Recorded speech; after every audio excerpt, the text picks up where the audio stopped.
நம்ம சூர்யாவோட கருப்பு படம் ரிலீஸ் ஆன 6 நாளில் பார்த்தீங்கன்னா வேர்ல்டு வைட் 190 கோடி கிட்ட கலெக்ஷன் கொடுத்துருக்கு. ஸோ ரீஜன் வைஸ் எவ்வளோ கொடுக்குது இந்த வீடியோ நம்ம பார்க்கலாம். ரிலீஸ் ஆன 6வது நாள் பார்த்தீங்கன்னா தமிழ்நாட்டில் மட்டும் 8.60 க்ரோரும், டோட்டலாக பார்த்தீங்கன்னா தமிழ்நாட்டில் மட்டும் 83.18 க்ரோர் பார்த்தீங்கன்னா கலெக்ஷன் கொடுத்துருக்கு. ஸோ ஆந்திர பிரதேஷ் தெலுங்கானாவில் பார்த்தீங்கன்னா நேற்று டே 6 1.72 க்ரோரும், டோட்டலாக பார்த்தீங்கன்னா 20.52 க்ரோர்ஸ் பார்த்தீங்கன்னா கலெக்ஷன் கொடுத்துருக்கு.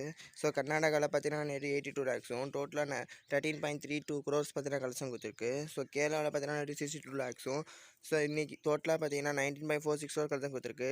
ஸோ இன்றைக்கி December 3 ரிலீஸ் ஆகுது. ஸோ கேரளா கலெக்ஷன் பார்த்தீங்கன்னா ட்ராப் ஆக ஹை சான்ஸ் இருக்குது. ஸோ இதாடி ஹிந்தி பில்லில் பார்த்தீங்கன்னா நேற்று 20 லேக்ஸும், டோட்டலாக 2.47 க்ரோர் கலெக்ஷன் கொடுத்துருக்கு. ஸோ ஓவர்சீஸில் பார்த்தீங்கன்னா 3.72 க்ரோரும், டோட்டலாக பார்த்தீங்கன்னா 59.38 க்ரோர் கலெக்ஷன் கொடுத்துருக்கு. ஸோ நேற்று வேர்ல்டு வைட் பார்த்தீங்கன்னா டே 6 மட்டும் 15.68 க்ரோர் பார்த்தீங்கன்னா கலெக்ஷன் கொடுத்துருக்கு. ஸோ டோட்டலாக இது வரைக்கும் பார்த்தீங்கன்னா ரிலீஸ் ஆன 6 நாள் சேர்த்து பார்த்தீங்கன்னா 189.33 க்ரோர் பார்த்தீங்கன்னா கலெக்ஷன் கொடுத்துருக்கு டோட்டலாக. ஸோ மோஸ்ட் ப்ராபபிள் இன்றைக்கி இந்தியா கலெக்ஷன் சேர்த்தா மட்டுமே கூட பார்த்தீங்கன்னா 200 கோடி கலெக்ஷனை பார்த்தீங்கன்னா கருப்பு படம் தொட்டுரும்.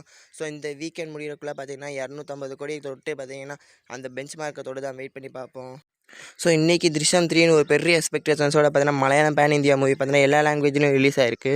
ஸோ அதையும் தாண்டி பார்த்தீங்கன்னா கருப்பை சர்வே பண்ணி 250 300 கோடி கலெக்ஷனத்தோட வாய்ப்பு இருக்கா இல்லையான்னு உங்கள் ஒப்பீனியனை கமெண்ட்டில் சொல்லுங்கள்.